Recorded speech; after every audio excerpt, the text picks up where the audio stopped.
Less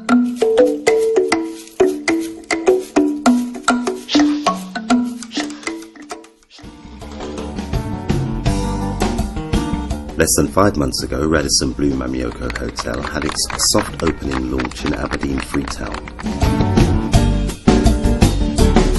In the weeks that followed, Sierra Leone's first 5-star hotel quickly became the place to be for conferences, parties and events of every kind.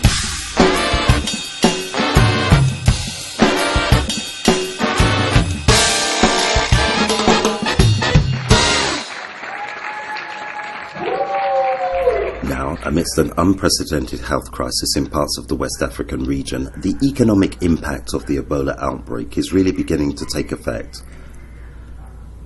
Yeniva Sisay-Sogbeh talks to Nuno Neves, Radisson Blue Mammy Yoko's general manager, who explains how his company is coping with this unexpected crisis.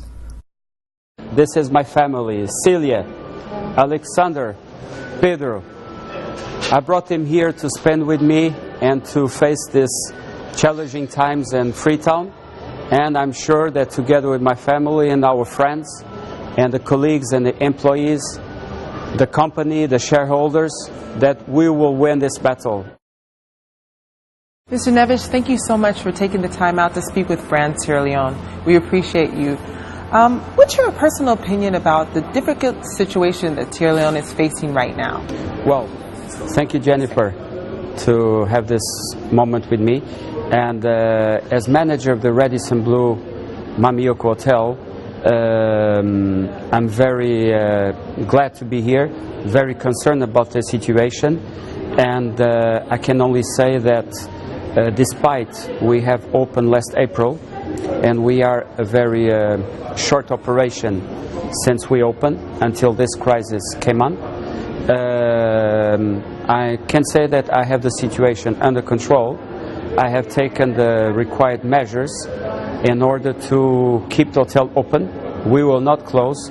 We will keep the hotel open. We will keep also our staff. We did internal agreements with everyone, between the staff, the company, the owners, the shareholders. They all agree. The decision is internal, but they all stay into all our common interests at the end. And I can only say that this situation has by far affected the financial aspect of the operation, which is obvious, because without meeting and events, which means without meetings, without conferences, without big dinners, caterings, we have suffered a drastic reduction, if not zero revenue in the meeting and events sector. Regarding the rooms occupancy, we have dropped up to a level of, we are on between 10-15% occupancy on a monthly basis, and we have taken also measures to close some floors, to cut in electricity, and so on, etc. In the meantime, I am trying to keep the motivation, the morale of the staff in a high spirit, because I'm committed to this project, and I'm not someone just to give up very easy. This is a very interesting project. I came here before the opening of the hotel.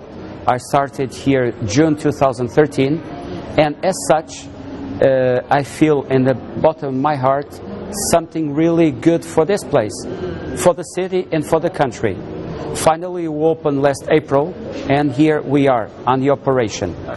How are you coping with the day-to-day running of the hotel during this difficult situation? Okay. Since this situation started, I have started to give full training to all the staff about how to prevent Ebola. They had during 1 week a full immersion training, end of June, beginning of July. And then last week we had a full official training with a specialist from CDC from Atlanta. Okay, wonderful. Okay, so they are all aware. And let me remind you all that this Ebola disease or crisis, it's nothing but about prevention, prevention, prevention. I think there are major diseases in the world much worse than Ebola. Ebola is one disease. It's a reality. Of course we have it. But it's not it's much less minor, important, let's say, than I would say malaria, yellow fever, and these are much worse. So I would say, and that's what I say to my staff, every day of the week, 9 o'clock, Monday, even weekends, even today, Saturday, I had a meeting with my HODs.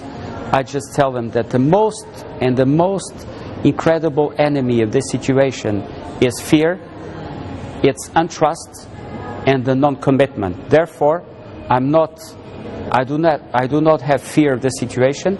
I'm committed, I trust, and I make everyone believe on this direction, because there's only a direction of commitment, to believe what you're doing and to influence the others what they're doing.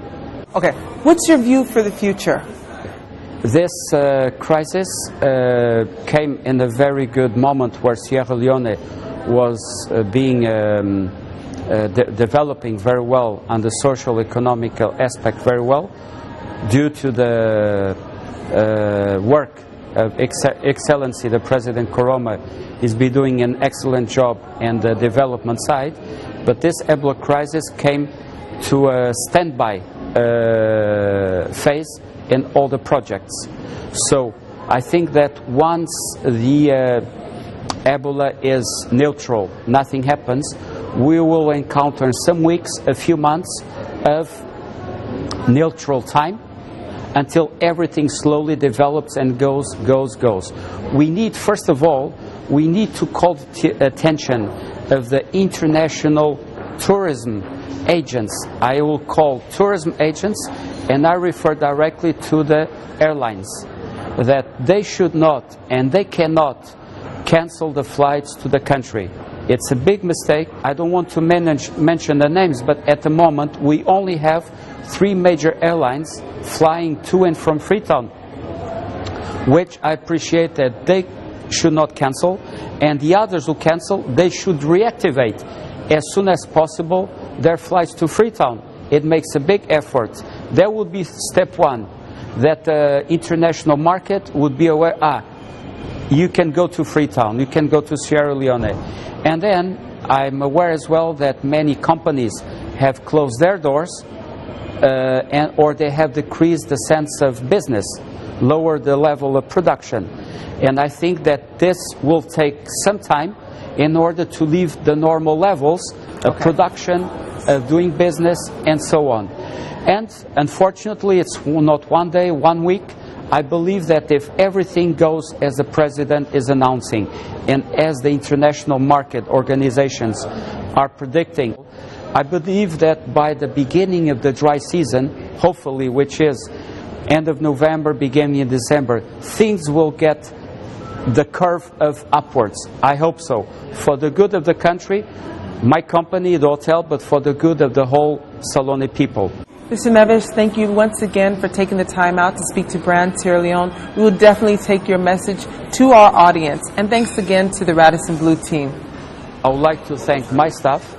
Without my staff, we could not be open. I would like to thank my company, Resider, to support all my actions through the Yes I Can spirit, that it's a major philosophy of our company. A few words of thank you to our main shareholders, which are West Africa and the Nassit Group, that they really support all of this operation with no limits. I would like to thank everyone, and thank you, Jennifer.